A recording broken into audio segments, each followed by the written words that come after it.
Hello everyone and Merry Christmas or Saturday depending on where you are in the world.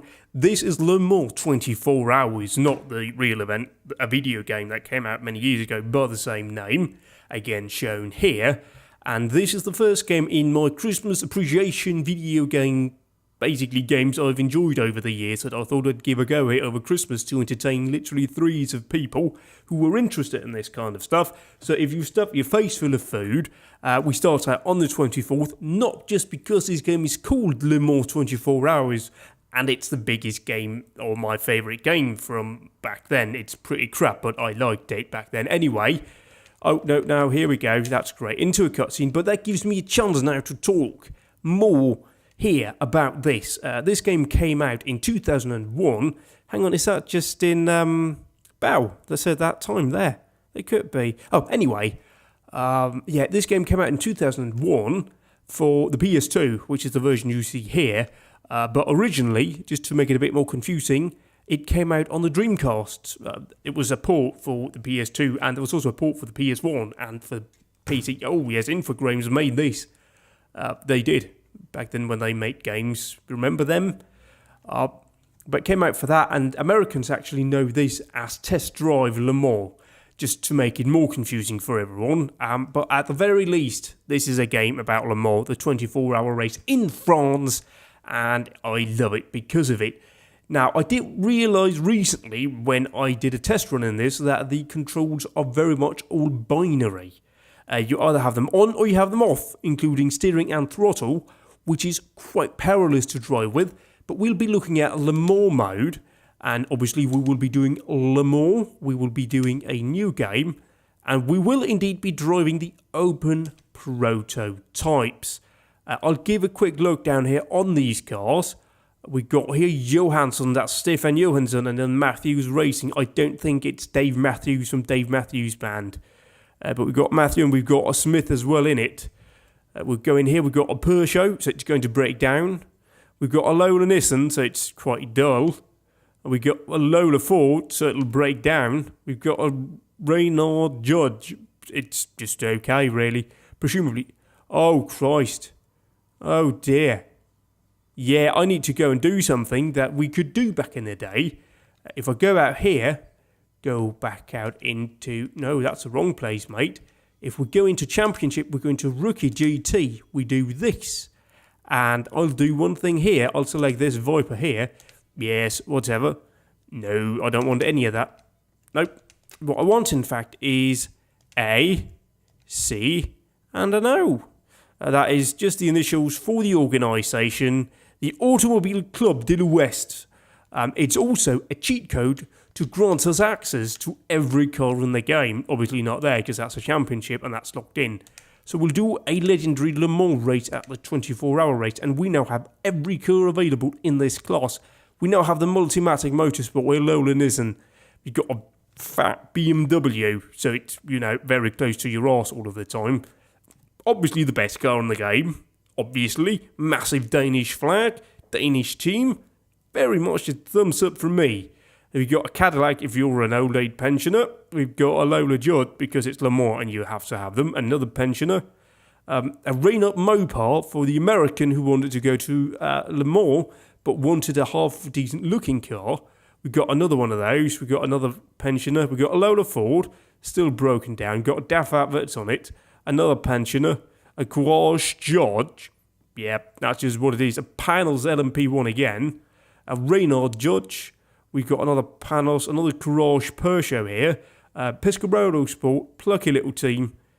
Just never won because they were a privateer team in LMP1 and they don't really win. But here we go, Audi Team Yost.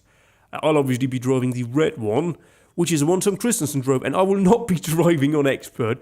That's what I did my test run on. I'll be on Intermediate. As I said, and I don't know whether that is that just cloudy? I don't know, actually. Let's see here, yeah, gears. We can try balance. We'll go in here, endurance. Endurance, we probably should do that, shouldn't we? We're at Le Mans. What can we do in here? Options, does it say whether... No, we don't want 10 minutes, we want 24 minutes. We want a proper distance, don't we? See, yep, whatever. accept and then race. Let's hope it's not raining because I'm on soft tyres and I'll have to pit immediately. Oh, and Dick did the fastest lap time at Le Mans. It seems to vary a lot, doesn't it? Beforehand it was Justin and obviously Wes as well. I don't know what Dick this is. I don't think it's Dick Trickle, the old NASCAR driver. Justin Bell, who I think did that time, and I think the other one I talked about was West, which is Richard Westbrook, a British racer who races mostly in America these days in the IMSA series. He drove Daytona prototypes in the IMSA series, which rather confusingly changed names. Oh Christ! Yeah, I'm on soft tyres. It's raining. So expect me to fly off at any moment as soon as we get going. I'm at the back of the pack because I didn't qualify. But let's not worry about that just yet. I will probably have to pit in on lap 1. Thankfully, we have an entire GT field to slice our way through. We got 24 minutes and we have 24 cars in the race. Just to put that into perspective, there was more than 60 cars in this year's Le Mans. So it's grown a bit since then. Soft tyres, it's raining. Just let the carnage begin immediately. This will be worse than a Robot Wars match with Diotor in it. I can promise you that already. Oh, this is really loud. Yeah, I've gone off already because I need to turn down the audio here. It's pretty much deafening me. That building on the left-hand side, not there anymore. I've gone off already. Yeah, I think it's flying off now because I'm on soft tyres. Coming up here, this has been reconfigured. I'll give you a quick rundown of the circuit. This has been reconfigured because the bikes were too fast. Coming up over here, no much more tarmac. This bit here is a massive, lovely S's section. The little Ferris wheel in there, that's gone. Not gone completely, it's just been moved away from this part. Again, S's section into this here, which is roughly the same. Coming up here through these S's. Approaching here, Tête Rouge. Oh, it's actually drying up the rain, I think. So I don't think we'll be boxing.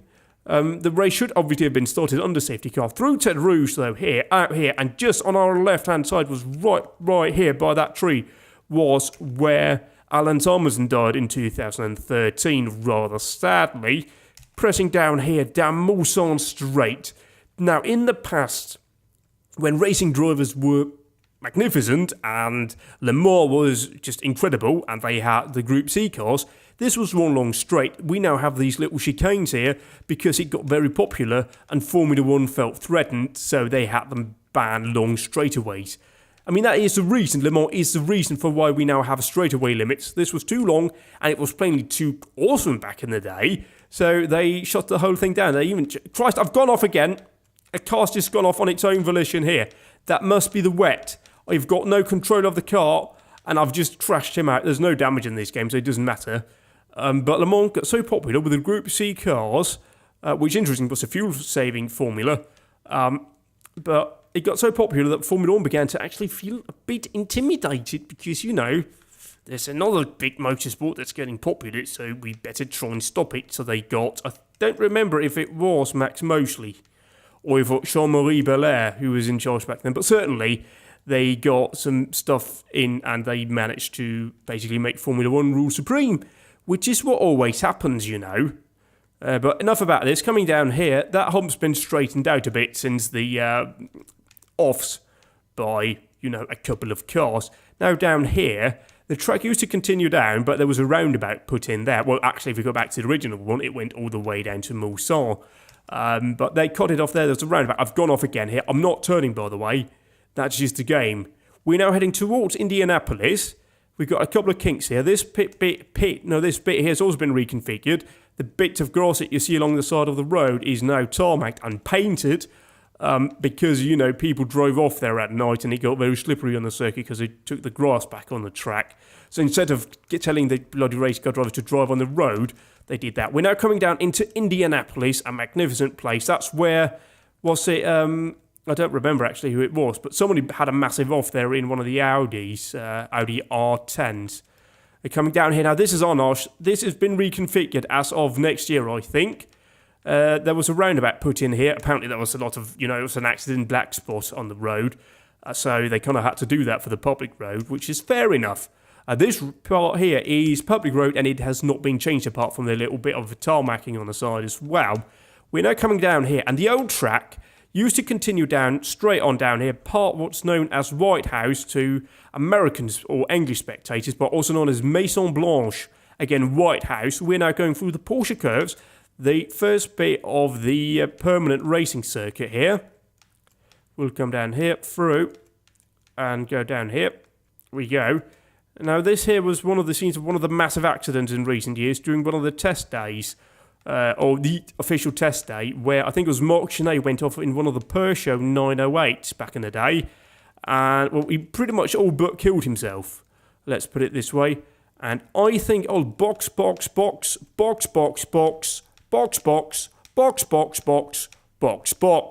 Now, as you can hear, I've got Toto Wolff as my pit man. So he boxed me in here. I'm going to go for a proper set of tyres here. Hard, new, let's try and go for inters. Downforce, low, fuel, yes, and we'll just do that there. That's a Porsche, no, Ford chicanes back there. That's also been a bit reconfigured. The curves have been moved. And they actually moved the public road away a bit. This used to be the actual start-finish line here, but the public road was pushed out a bit when they wanted to make it permanent. And back in the day, there wasn't even a pit wall. It was mad back then. I'll grab a quick drink here while we do the pit stop. Right, we should be getting a proper set of tyres on the car now. 5 seconds, we are down. Yeah, in Le Mans style racing, you are not permitted to change tyres while you refuel. Apparently, that's a whole safety thing, you know. It's also getting dark. Yeah, it's a 24-hour race in 24 minutes.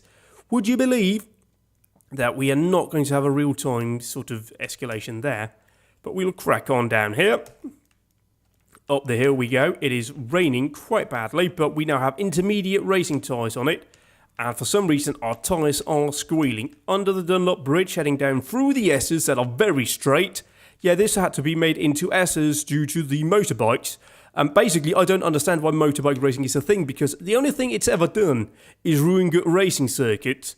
I mean, look at it, and look at all the configurations with the terrible curbing that we have now. It ruins motorsport, all for the sake of a couple of blokes on a bicycle can go, do a race every now and then on all of these race circuits. It's absolutely dull, I don't get it, and it should be shut down on the grounds of it being deadly for everyone involved. I mean, why even try and make it safe? They're on a motorbike racing. They're gonna die. It's inevitable. Yes, motor racing is dangerous, but especially on bikes. Bikes should be banned. That's what I'm basically getting at here. Now, I've got more control coming down in Mulsanne Straight here. We'll come down here, thanks to my intermediate tyres, although I had hoped that the weather would be a bit less inclement. It didn't work out that way, though, so we'll just crack on regardless. It doesn't really get proper dark, so our headlights won't matter, and we don't have flashy headlights. Oh, Christ, I'm losing control again. But my inters are helping out. I probably shouldn't have removed that bit of downforce, I reckon. But I'll ignore that for now and just try and survive here. Now, I've been clever, me, so I've also got my fuel load on.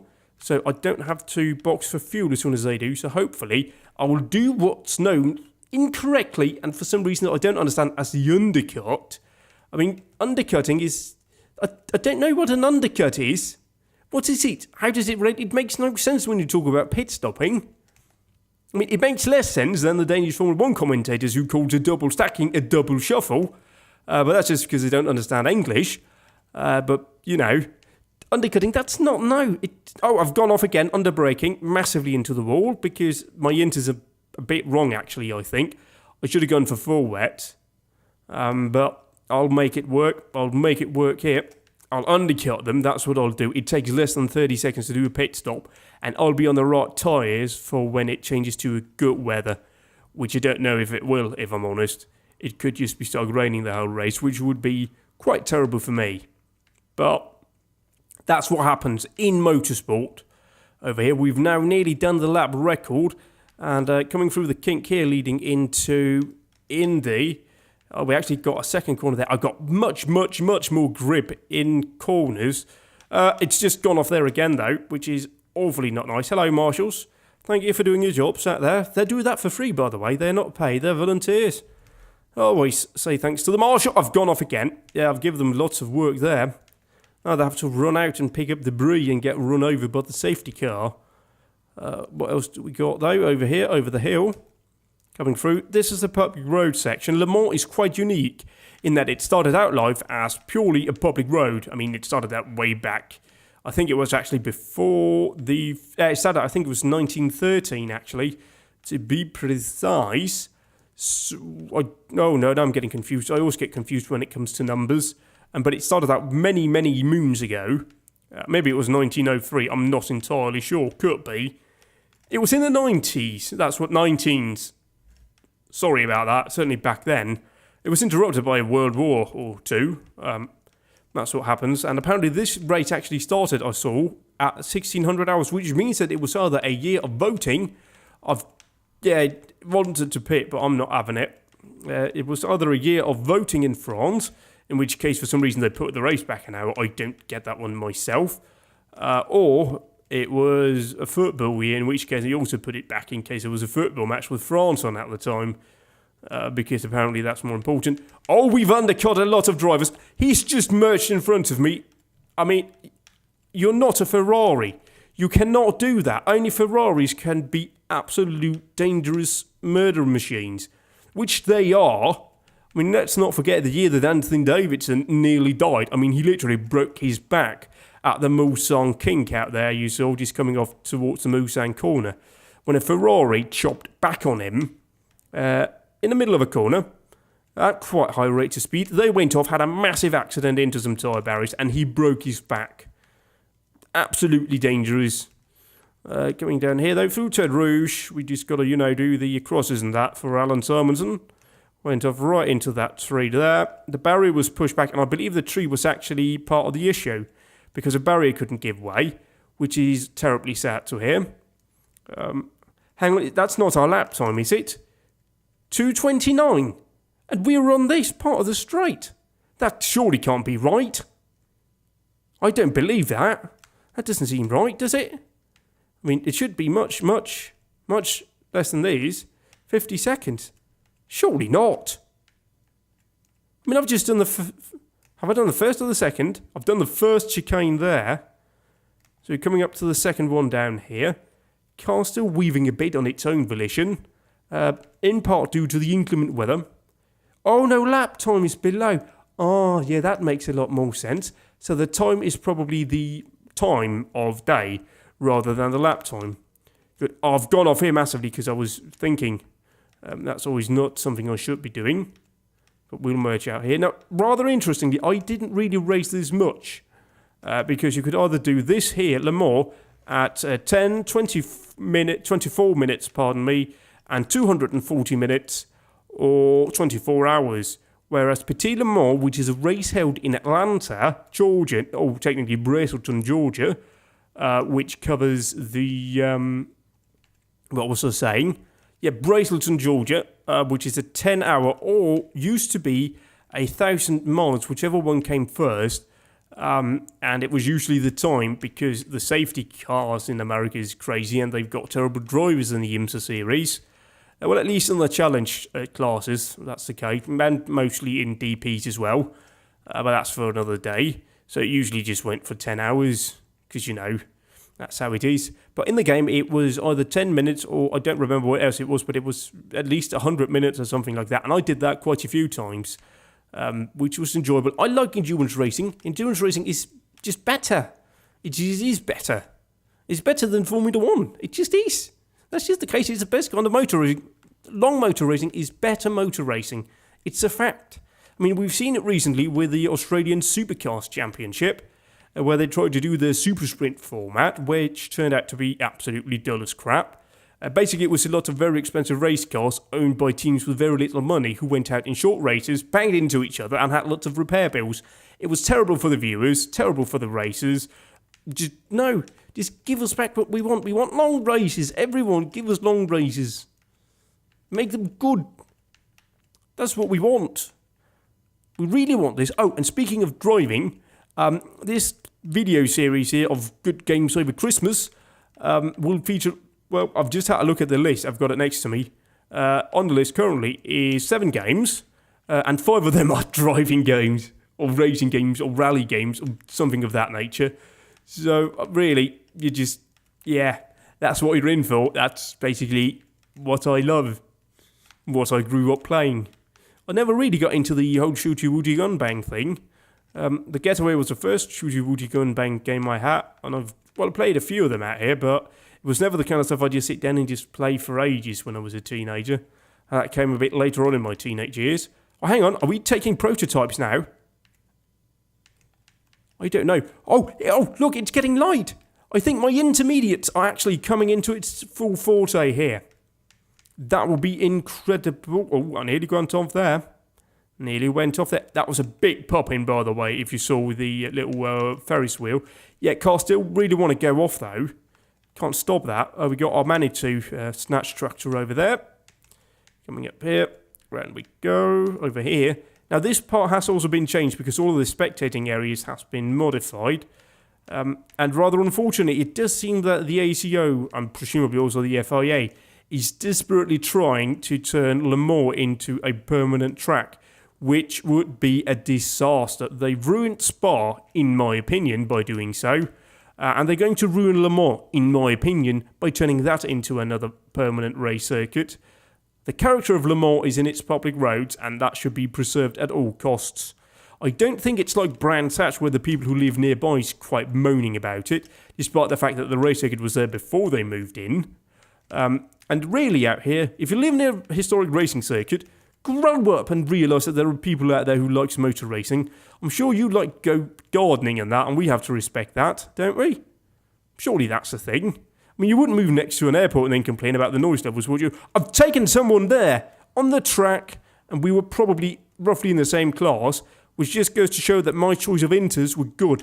See, this is the kind of stuff you get in endurance racing. You get strategy. We even had a bit of that in Formula 1 this year. Remember that?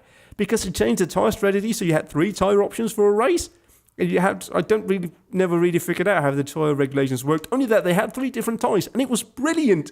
It added in tactics and openness and strategy. Brilliant. That's what we need. They also had that terrible knockout system in Formula 1 in the qualifying, which didn't work, and they thankfully dropped. Oh, now it's raining again, quite horribly. Yeah, who wants to bet that the next time I pit, I will obviously go for wet weather tyres. Although I'm actually doing pretty decently here. I don't know entirely if we're getting on the leaders, but they seem to have disappeared into the distance quite dramatically. And I don't foresee how we can stop them unless they still haven't boxed. That could be the case, you know. They could actually be boxing this lap, in which case we'd gain a huge step on them. We'll see here, though. I'll go into 6th gear. I have that.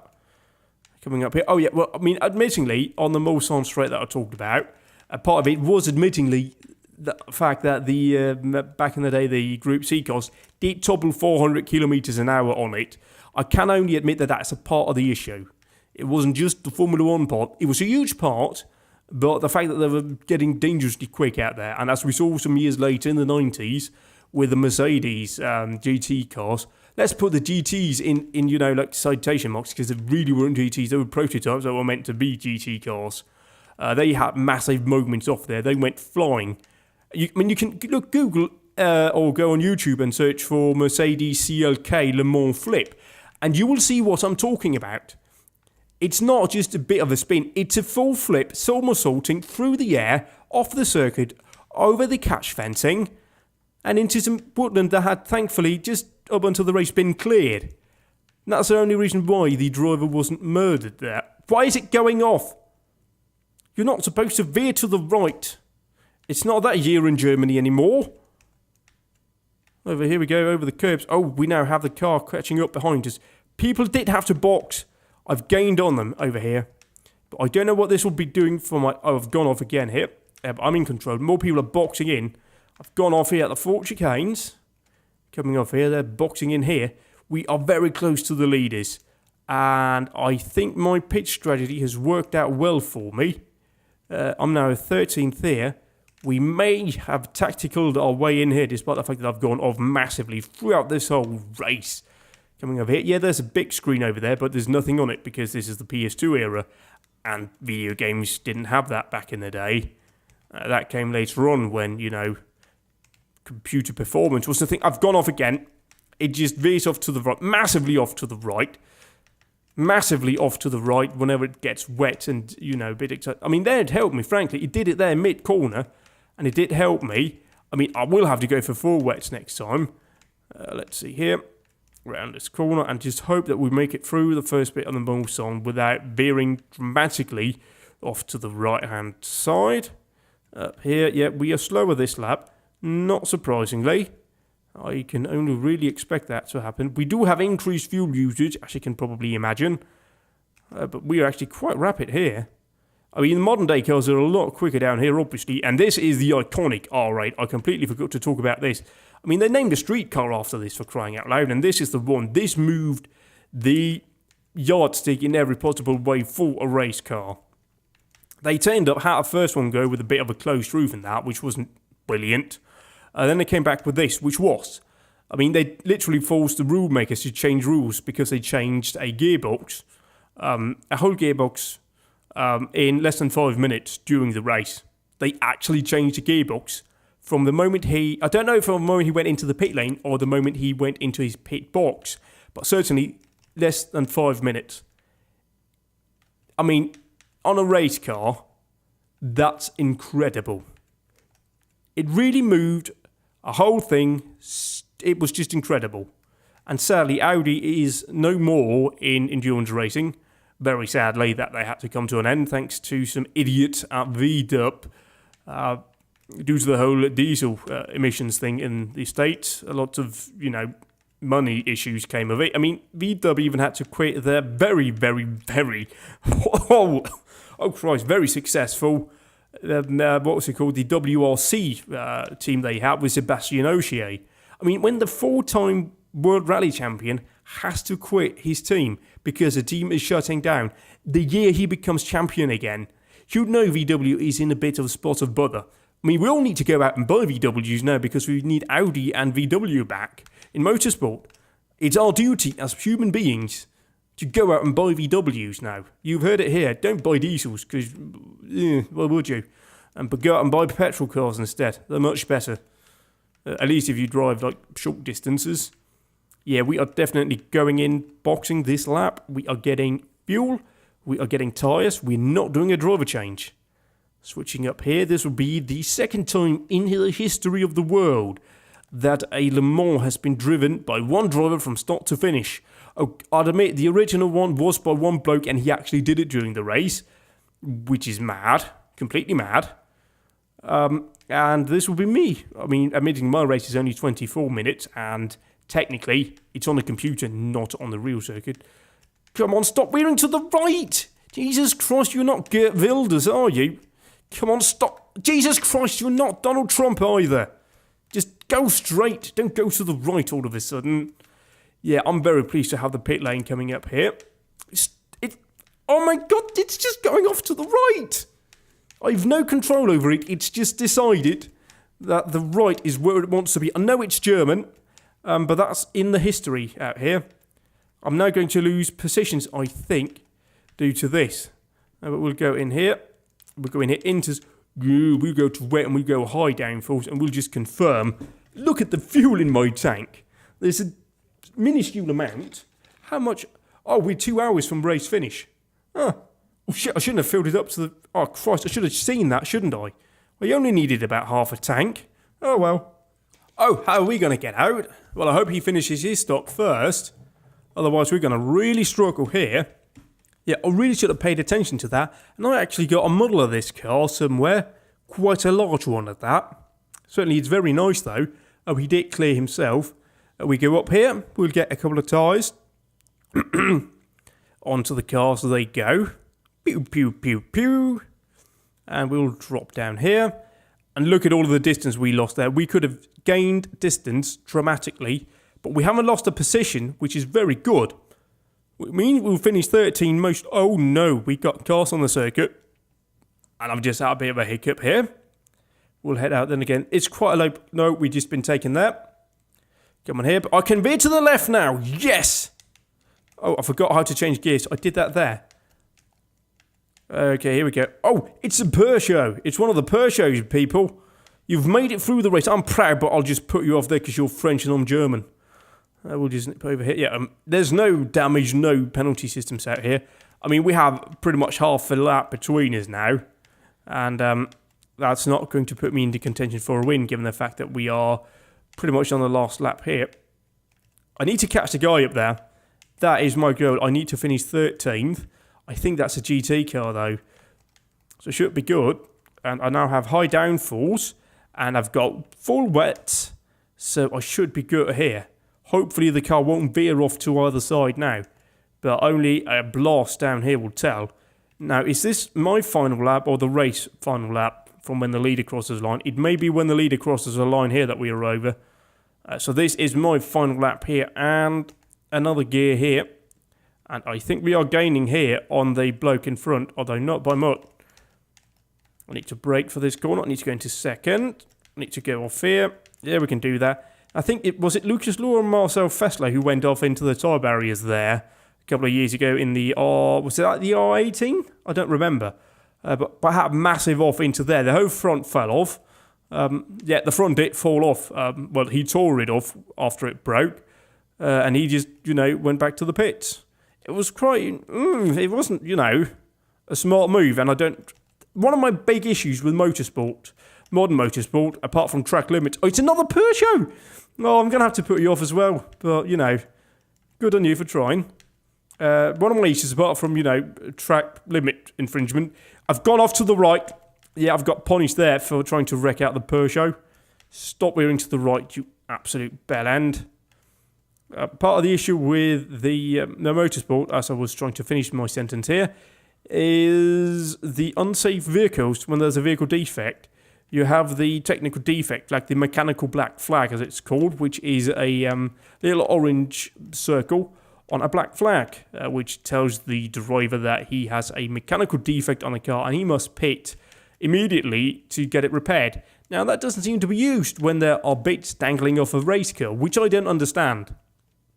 We've literally had, I remember from V8 Supercars, or Australian Supercars, it now has a title sponsor, which annoys me to no end. That's the third thing I really don't like about modern motorsport, is title sponsorship.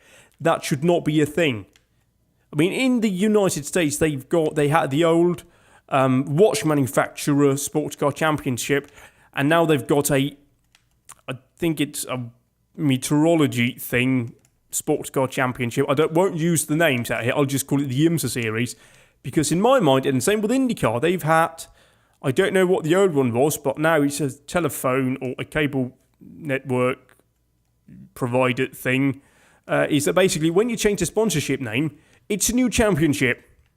You can't have the, I'll go ahead and I'll use the name, the Verizon IndyCar Series champion. He was not a champion in 2009 when it was whatever it was back then, or was it 2 years ago when it was the ISOD IndyCar Series? He wasn't a champion. That's a different racing series. You've changed the name, you've changed the series. It's simple as.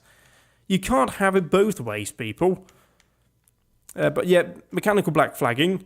Please enforce it. Please do it properly. And please give drivers penalties for being dicks on the track and breaking other people off, because they've a lot of well-deserved penalties for it. And I don't care that it ruins the racing. But you know what also ruins the racing? Cheap manoeuvres. Look at the BTCC. It's just a crash fest.